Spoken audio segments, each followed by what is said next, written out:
So, Bob, to reverse dental decay, or to even prevent tooth decay or cavities in the first place, you have to ensure that your phosphate level is at least 3.5 or higher. I'll get into that a little bit later.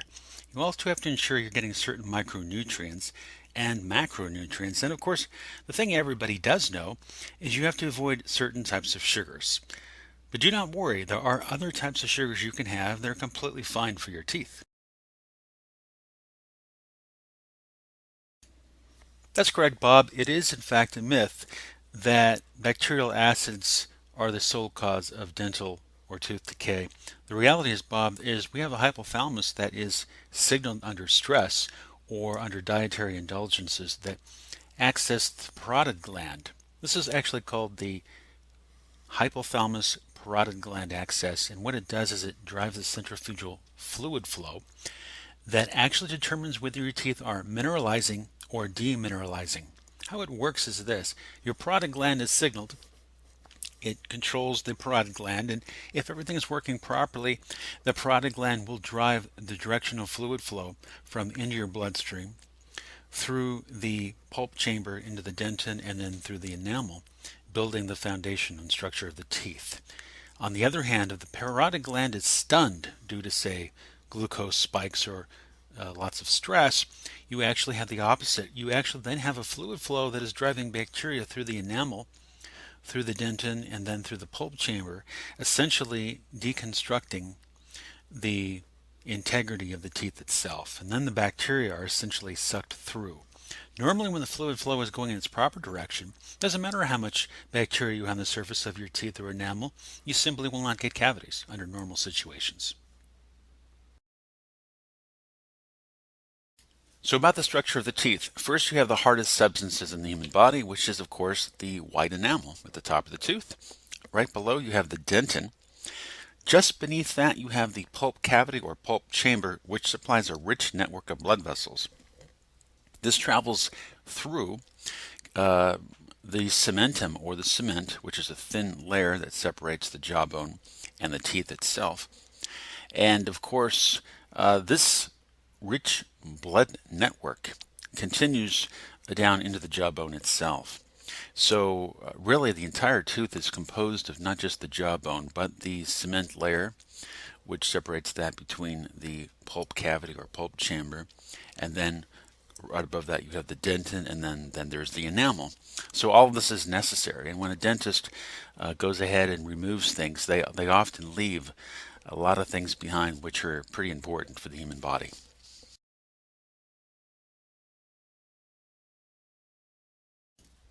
So what really causes cavities? Well, as I sort of hinted earlier, Bob, when the centrifugal fluid flow is going in the wrong direction, this could be measured by phosphate levels being dropped below 3.5. So when the phosphate level is dropped below 3.5, the centrifugal fluid flow is going in the opposite direction of normal, meaning instead of going through the bloodstream, through the pulp chamber, through the dentin, up through the enamel to build the teeth, instead you have a stunted parotid gland essentially causes the fluid flow to go and driving the bacterial acids through the enamel, through the dentin, through the pulp chamber, deconstructing the teeth. So this could be occurred either way by stress to the hypothalamus, which paralyzes the parotid gland from driving the fluid flow, or it can be simply through dietary indulgences like anything that spikes glucose levels. So if you look at your glucose, your triglyceride levels, this is a hint that you're very sensitive to spiked glucose, which is part of the relationship of how you can paralyze your parotid gland, and in turn, your fluid flow is going to be paralyzed, and simply that is the point we're going to be defenseless against the bacterial acids. Of the foods that are really good for oral and systemic health, or the health of your teeth, Bob, are surprisingly things like pomegranate juice. Also things like green tea. What they both have in common is they do inhibit matrix metal proteinases and are also very good for blood sugar stabilization. Also foundational foods that are rich in vitamin K2, which include organ meats or aged cheeses or fermented foods in general. I don't really eat these foods so much, so I have to supplement something rich in vitamin K2, I take decalcify, for example. Also, a very important companion nutrient is the sunlight vitamin, vitamin D, or vitamin D3, which is important for increasing the intestinal absorption of calcium. When you're working with vitamin K2, that actually controls the balance and relationship of calcium deposition, or the control of calcium in the body in a positive way. But vitamin K2 is really the most important thing that controls the endocrine axis, or how the hypothalamus and the parotid gland control the centrifugal dental fluid flow. Then there's a level of phosphate. When phosphate levels drop below 3.5, and this can do so generally because of the level of insulin and or glucose sensitivity. So foods that spike the insulin or glucose levels can freeze the parotid gland, and that's what you really want to avoid. You also, when those phosphate levels are below 3.5, this is when you really have an adverse flow. You're having a reversal in the dentinal fluid flow, and that's when the cavities are going to happen. And so when you've got the Streptococcus mutans and you've got the lactobacillus, as long as that fluid flows in the right direction, there's no problem. But it goes in the wrong direction, that's when it can start breaking down the dentin through its own matrix metalproteinases.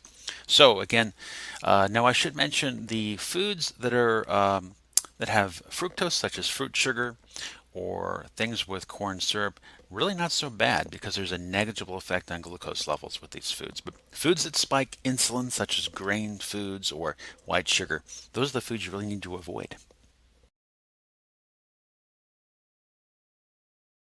Coconut oil is a great way to whiten your teeth. It's a great way to improve oral hygiene or fresh breath. But 15 to 20 minutes a day is a little bit too much for some people. Absolutely nothing wrong with doing coconut oil. As mentioned many times, when the signaling mechanism by way of the hypothalamus, which controls the parotid gland, this affects or halts or reverses the dentinal fluid flow. At this point, it renders the teeth vulnerable to the oral bacteria, such as Streptococcus mutans or Lactobacillus. And at this point, they can now attach to the teeth surface. And then the acids by these bacteria can now demineralize the enamel and then irritate the dentin beneath it. And then the attack of the acids stimulates an inflammatory response, which results in the breakdown of the dentin. And this breakdown occurs by the body's own matrix metalproteinases. Well, this is a disturbing question because these types of dental procedures undermine every person's health. Fillings can be composed of varieties of materials. If you think about it, we have saliva, which is essentially lots of electrolytes. Our mouth is like a battery. When you put fillings in there, you are creating an electrical effect, which sometimes can be very disruptive. Then there is the root canal idea, which is setting the stage for an autoimmune reaction. Anything planted into teeth or bone will cause an autoimmune type reaction. A lot of idiopathic or unknown etiology diseases are often impacted by this type of procedure. Then you've got the devices such as braces or Invisalign or things to straighten your teeth can cause malocclusion or other problems. Then there's the hydrogen peroxide. There are much easier alternatives to this destructive process, which we mentioned earlier. Coconut oil is a marvelous way to deal with that, or brushing your teeth with diatomaceous earth, or using magnesium oil. A lot of wonderful alternatives in this area.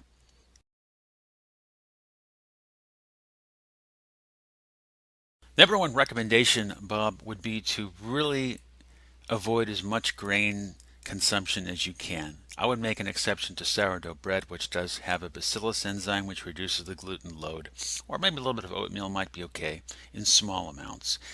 Really try to limit the amount of fruit juice you consume.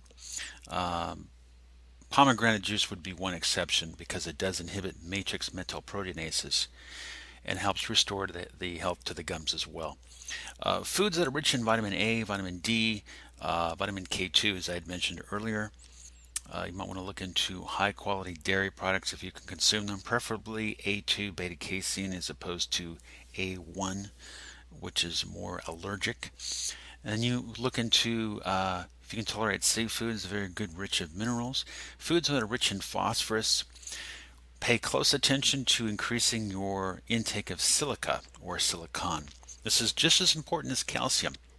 It reduces the sensitivity to hot or cold food or liquids and actually builds up the strength of your teeth, the resiliency of your teeth. And there are toothpastes that are made of silica, but you really want to incorporate supplements that are made with silica, such as horsetail, for example.